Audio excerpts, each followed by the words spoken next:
So today's hadith session is going to be very interesting. Yes. Because this is about a letter that the Prophet Muhammad wrote to the Emperor of Rome, which I think is one of the most fantastic historic pieces of document from a literature, from a history, from a political, from a wisdom point of view. Just 5 or 6 lines. Yeah.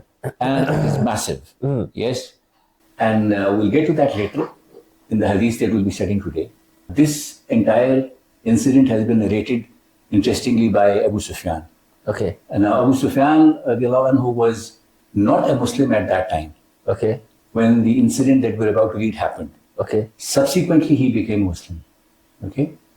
And so it is, even before presenting the letter, Yeah. there was a complete conversation which happened because these were Arab traders. Yes. Abu Sufyan and some of the traders, they'd gone from Arabia. So Abu Sufyan at that time is a non-Muslim. Abu Sufyan at that time was And he's sent by the Prophet? No, he was just there for trade. He was a famous trader. So there were a number of traders that had gone with him. Okay. So these were traders from Arabia. Okay. And they were, they had just gone to Rome for trade. Okay. But since there was already, this letter had been sent to the emperor. So this letter was sent through Abu Sufyan, or was it sent beforehand? Most likely this was a separate person, a separate messenger, probably by the name of Dihya, as we will see. Okay. Okay, but because in those days, obviously the letters were, carried in person. Okay. And so they had gone to a couple of governors before they reached the king.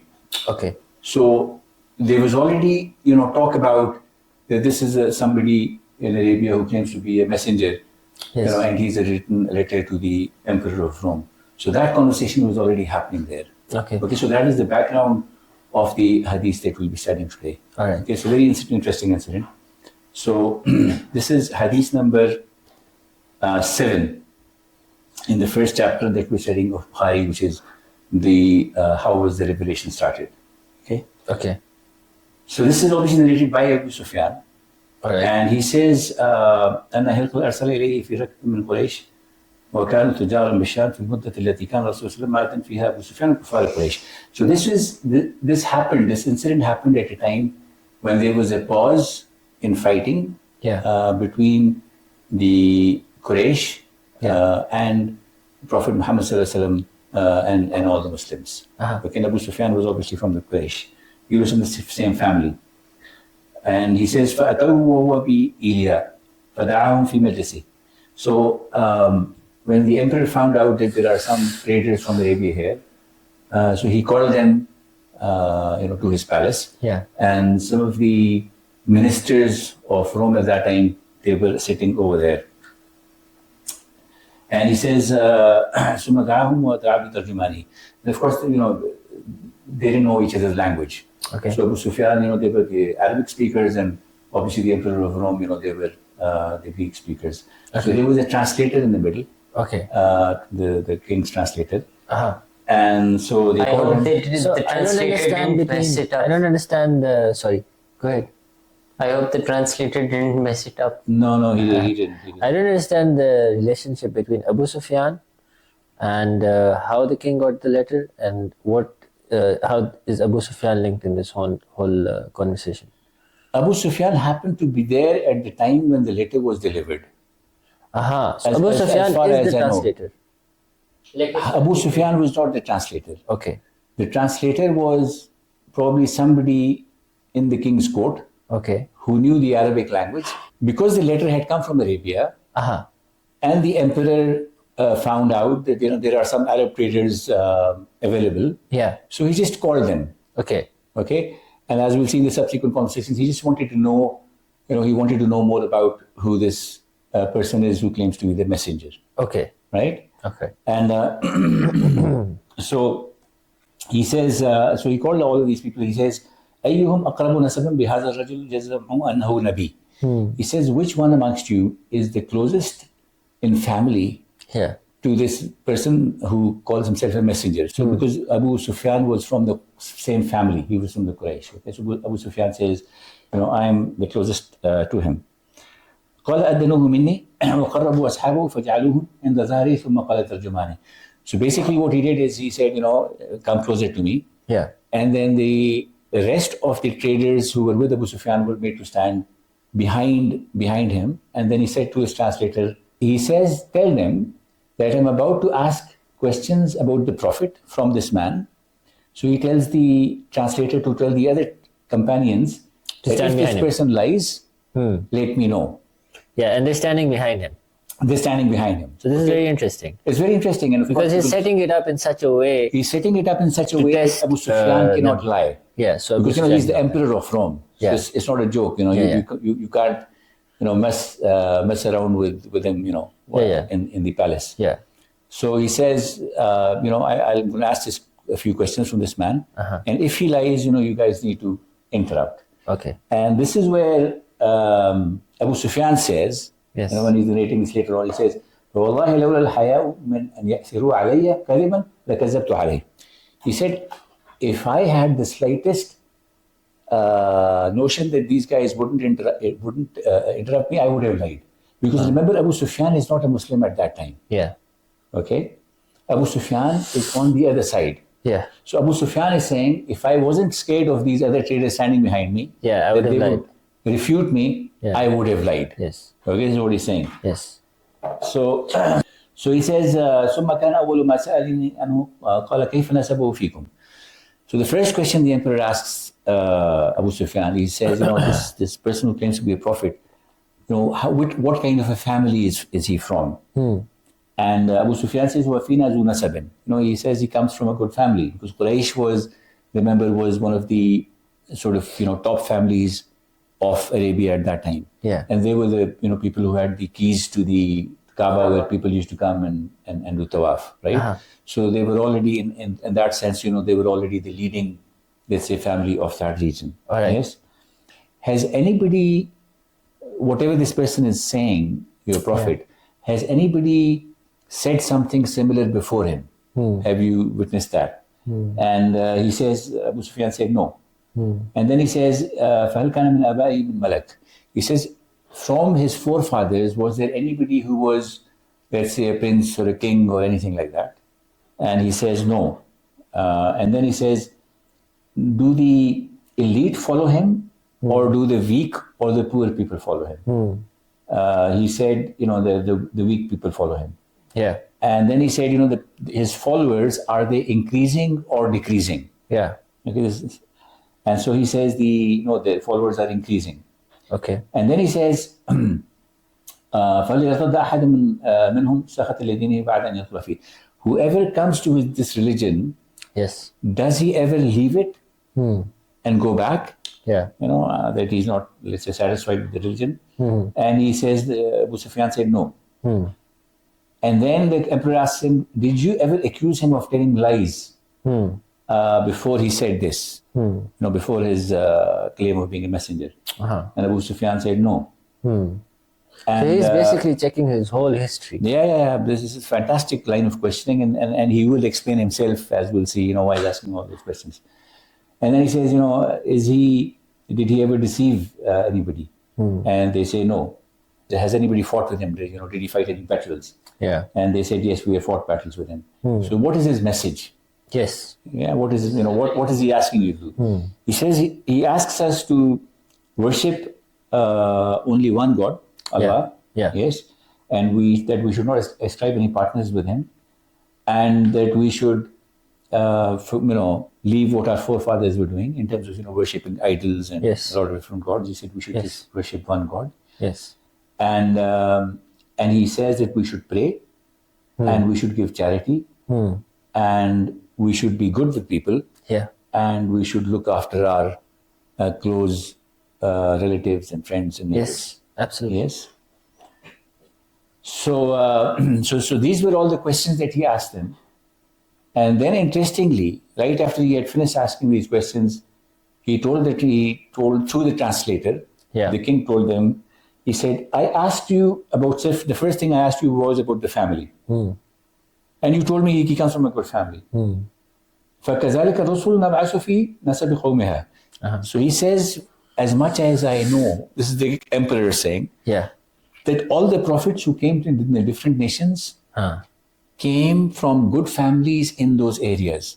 So if they came in a certain region, Yes. So the Prophet typically Sallallahu came Alaihi Wasallam. from a well-respected family within that region. Okay. Okay, so this was the first question. And then he says, I asked you, has anybody else said this before? You said no, because he said, if that was the case, Yeah.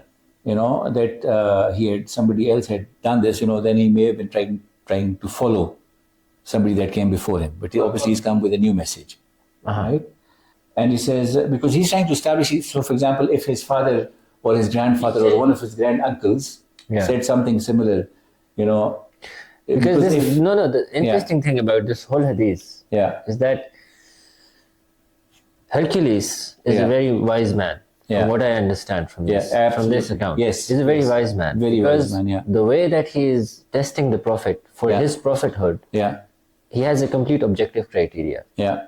Which family are you from? Which family are you from? What kind of person he is. Basically, this is what he's trying to figure out. Essentially, yeah, exactly. What kind of person is he? Yeah. And who are the people that are following him? Yes. And is his message effective? Yes. And what is the core of his essence of his message? Basically. Exactly. So I think this is a very... He's trying to determine the motives. Is this person doing it for fame? Yes. Or for power? Yes. Because one of the questions was, was there any, prince or king before him in the family? Yeah. And they said no. Yeah. Because there was, he may have been trying to reclaim that kind of... Yeah, absolutely. Because he's a king. So he probably has faced those scenarios in his life. Yes. He had to face, his own ego or that's a very good point. Because typically in those families, this is a major thing. Yeah. The history is full of situations where the sons will kill their father or their brothers. Just to be the next king. Yes, absolutely. Right, or they will put them in jail and so on, or they will. Now, interestingly, at the end of this explanation, this is the Emperor of Rome, who is talking through his interpreter, through his translator. So after asking all these questions, and then after explaining to Abu Sufyan the reasons for these questions, he said, if what you have said is true, yes, then soon this person will will overtake me. Yeah. And this land where I'm sitting will no longer be mine. Yes. This is very interesting. Yeah. Okay, so this is the Emperor of Rome. Yes. And we go to visualize and imagine. Yeah, because the Prophet Muhammad is fulfilling all the objective criteria of a prophet of God. Yes. Now, when you recognize that there is a prophet of God there somewhere, then you know that every other power is kind of... No, but this speaks, as you said earlier, this speaks about the wisdom of the man, because remember what is factually the situation at that point in time is Prophet Muhammad Sallallahu Alaihi Wasallam is just there in one of the small cities of Arabia, which is Medina. Yeah. Okay? And even conquered Mecca after that. So for a person sitting somewhere in a desert in Arabia in one small city, and for a person who is the Emperor of Rome, which was one of the biggest superpowers in the world, for him to recognize and say that there will soon be a time when I will lose the place where I am in. I will lose it to him. Actually, he says, فَإِنْ كَانَ مَا تَقُولُ حَقًّا, if whatever you said is the truth, فَسَيَمْلِكُ مَوْضِعَ قَدَمِ هَاتَيْنِ, where my feet are, he will own all of this place. وَقَدْ كُنْتُ أَعْلَمُ أَنَّهُ خَارِجٌ, and he said, I know that there was a prophet who was about to come. And this is also very interesting, because a lot of people at that time, from the ones which we call the people of the book, the Jews and the Christians, they were very well aware of the fact that there was a prophet who was about to come at that time. Okay, and that is why, interestingly, what you will see is that there were a number of Jewish tribes settled in Medina at the time of Prophet Muhammad. And then we know about the story. We will study the story of Salman al-Farsi, who was a very famous Christian who went around, came from lots of different countries looking for. He talked to the priests and he said, I'm looking for where will this prophet come. And so then he says, if I was with him, I would wash his feet. Very interesting. So this is the Emperor of Rome saying this through the translator. But these are all now ifs. Ifs. Yes. So he's He's very smartly and wisely, putting it with a disclaimer. Yeah. So he's not saying, okay, this is the case, I'm going to do this. He says, no, if this was the case, because if he was there. because during this conversation, he's recognizing that this is an actual prophet of God. Now, this is, at this point, this is where this historical document comes in, which, I think is one of the most fantastic historic pieces of document from a literature, from a history, from a political, from a wisdom point of view. Just 5 or 6 lines. Yeah. And it's massive. Yes. And I think this should be taught more or talked about more. So this is answering your question. So there was a person called Dihya, and he says, let him bring the letter, which he had sent to Azim Basra, the governor of Basra. Yeah. Yeah. فدفعه إلى هرقل فقرأه فإذا فيه. Right? So he brought the letter, and this is the letter. Okay. So now this is the letter. It starts with, it says, Bismillah ar-Rahman ar-Rahim. Yeah. Right? Right. So this is what the Prophet Muhammad wrote before Fath Makkah. He's just in Medina. Yeah. And he's writing to the Emperor of Rome. He says, in the name of Allah, the most compassionate, the most merciful. He says, Min Muhammad Abdullahi wa Rasuli. From Muhammad, who is the slave of Allah and his messenger. Yes? Ila Heraclius Azim Rome. To Heraclius, who is the emperor of Rome. Now, it's important to differentiate between Hercules and Heraclius. Hercules is a mythical Greek figure. This person, which is in Arabic, is called Hercule, and in English, it's called Heraclius, exactly. So Heraclius was the actual physical. That was the king. He says, "Salamun ala man ittaba al-huda." Peace be upon whoever follows the truth. Yes. Or follows the guidance, the true guidance. Yes. This is very interesting. Can I add a verse there? Yes. Because I was just reading the first 3 verses of Surah Nur. Yeah. And the way it's written down, it's like that the guidance comes from God, Allah, from the creator of this universe. Yeah. And it's like a light that He has revealed to mankind, which is the Holy Quran, and the wisdom, which is the authentic ahadith. Yeah, that's the only. No, absolutely good.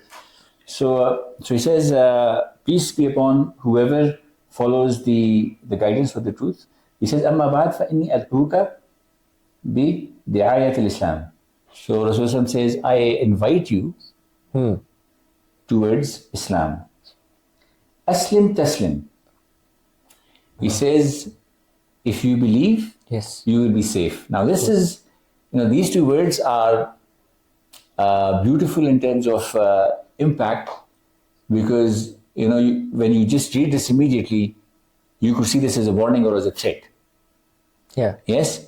And then it says, Aslim taslim. He says you will be safe. Yu'tika Allahu ajraka marratayn. If you believe in what Allah has said, Allah will grant you double the reward. This is because this is based on the fact that we have been told in Islam that if a Christian or a Jew converts to Islam, he gets double the reward. Or any religion. No, not any religion. Not any religion. There are 2 religions, obviously. Right? Yeah. If they're an atheist, then they so Abrahamic faiths. Yeah. So if an atheist converts to Islam, that is beautiful. Because all of the sins are forgiven immediately. Yes. But when people from the book accept Islam, they get double the reward, because first they get the reward of accepting what they thought was right, which was also an Abrahamic faith, which originally was right. Originally the Old Testament and the New Testament, were we still believe. Basically, what I'm understanding, to unpack it a little bit, the Aslim Taslim part, which is the most interesting part of this whole conversation, is that the Prophet is saying that accept this faith and rely and trust in God. And this is what will save you in this life and the next. Yes, exactly. So that's why I'm saying you're right. It's a very comprehensive term. So Aslam Taslim, enter Islam and you will be safe, can mean that, you will be, safe because you will be at the right path. Yes. So you will do good in this world. Yes. And you will be saved from hellfire. Yes. And you will be saved in front of God. Yes. Right? But when you're writing to the emperor, it can also be interpreted as, as a war. as a threat. Yes, Aslim Taslim. Yeah. And then it says, Because it's kind of challenging his subjective ego. absolutely.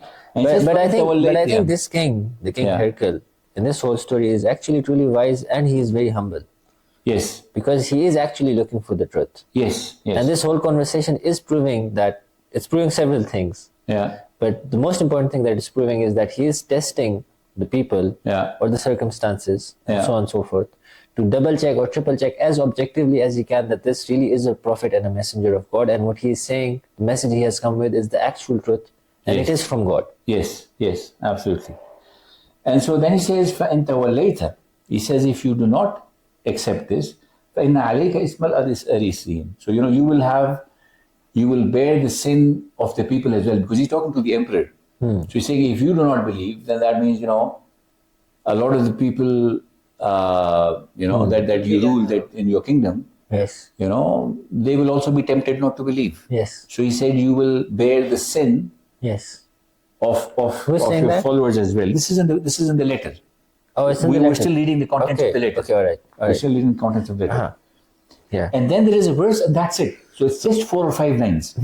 And the verse that Rasulullah has written there is a beautiful, the most relevant verse for the occasion. So the verse says, أعوذ بالله من الشيطان الرجيم يا أهل الكتاب, O people of the book, تعالوا إلى كلمة سواء بيننا وبينكم. Yes. Come over to something which is common between us and between you. Yes. So this is, Allah is telling the Muslims to invite the people of the book Yes. to a common theme, Common ground. to a common ground, which Yeah. is common between the Muslims and the people of the book. Allah na'budu illallah. What is the common ground? That we worship nobody except Allah. And this was also, originally the message of Musa alayhi salam, Isa, and all the prophets. Yes. which got distorted over time. وَلَا نُشْرِكَ بِهِ شَيْئًا. And we do not, mix it up with other gods. Yes. We do not do There shirk. is no other gods besides Allah. There is no other God besides Allah. Yeah? وَلَا يَتَّخِذَ بَعْضُنَا بَعْضًا أَرْبَابًا مِنْ دُونِ اللَّهِ. And we do not, take each other and, other people as helpers, except Allah. So he says, فَإِنْ تَوَلَّوْا. The verse is saying, if they do not believe, فَقُولُوا اشْهَدُوا بِأَنَّا مُسْلِمُونَ. Then tell them, bear witness that we are Muslims. Yes. So give them the message. If they come to Islam, good. Yes. If they don't come to Islam, just, Yes. he said, just bear witness that we are Muslims. We are accept. Muslims. Yes. Now, we are whether you Muslims. accept or not, this is Absolutely. your choice. Yes. But Absolutely. we Yes. have accepted We have accepted. and yes. we are Muslims. So this Yes. is the letter. قال أبو سفيان فلما قال ما قال. So he said when this letter was read, وفرغ في قراءة الكتاب, and when after this letter was read, كثر عند الصحب وارتفعت الأصوات. So he says, all of a sudden in the court of the king, because there were ministers sitting there, a lot of people sitting there, people started talking to each other. And all of a sudden, there were conversations and arguments which started off. Because this is now big. Now, you're sitting with the emperor of Rome and there are the ministers sitting there. And all of a sudden, you've got this message where, there is a message from somebody who says, leave, whatever you're doing and leave your idol worship and just worship one God and you'll be safe and all of those things. And so this was uncomfortable for a lot of people. So they started talking and, the temperature of the court, Started rising. Uh-huh. So when this happened, he says, وَأُخْرِجْنَا. We were told to leave. Yes, because now we were foreigners here in that court. We were not ministers. We were not of that place. We said we were told to leave. Okay. فَقُلْتُ لِأَصْحَابِهِ أَخْرَجْنَا. And, he said, I This was told my companions. this was for their safety, for the foreigners' Well, safety. yeah, I mean, they didn't want the internal discussions between themselves to be heard by foreigners. And they didn't want to see that the foreigners should witness the fact that, they're fighting amongst themselves or they're taking it so seriously. Yes. They didn't want their internal, disagreements to be... Their internal situation. Yeah, absolutely. Yes. They want to keep their Yes. privacy intact, in other words. Yeah. And so then what happens is the emperor of Rome also happened to be an astrologer, because in those days, especially on the Greek side, Roman side, there was a lot of astrology going on. Okay, so he was an astrologer himself as well. What is this? So, well, you know, it's a study of the stars where they try to predict what is going to happen. This, of course, is forbidden, Yes. but it does exist, you know, to some extent. Basically, the religion of Islam is encouraging you to develop a relationship with God over time. Yeah, And to remove all these false ideas and concepts of relying on statues or other personalities or stars and so on and so forth. yeah. And so in his astrology, you know, from his astrology, what is being reported here in this hadith is that, you know, he told the people that, or his close aides or, you know, close people, the emperor said, you know, I have seen at night in the stars, because he's talking about from astrology, that a king has appeared and, you know, who will take over. And these people are circumcised. So he says, you know, who are the people who are circumcised in the, amongst the people that we know of? And then some of the people, they said, you know, these are the Jews. Okay. So the Jews were ordered to be killed because it's just that now the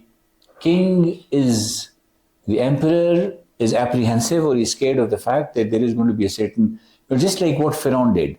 You know, because Pharaoh, again, some astrologer told him that, you know, He's preempting a person, there's going to be a boy from Bani Israel, you know, who will come and take over who will overthrow your kingship. Yeah. And so he ordered that any boy that is born in Bani Israel should be killed. Yeah. Right? Yeah. He's perceiving a threat and he's trying to remove exactly. the threat. So while all of this was happening, there was another person who was a governor of Bassan. Yeah. And there was one of the people who came from from the Arabs, and he brought a message from Prophet Muhammad Sallallahu Alaihi Wasallam. And the emperor heard about this, and the emperor said, as soon as he heard about it, he said, you know, go and check if this person is circumcised or not.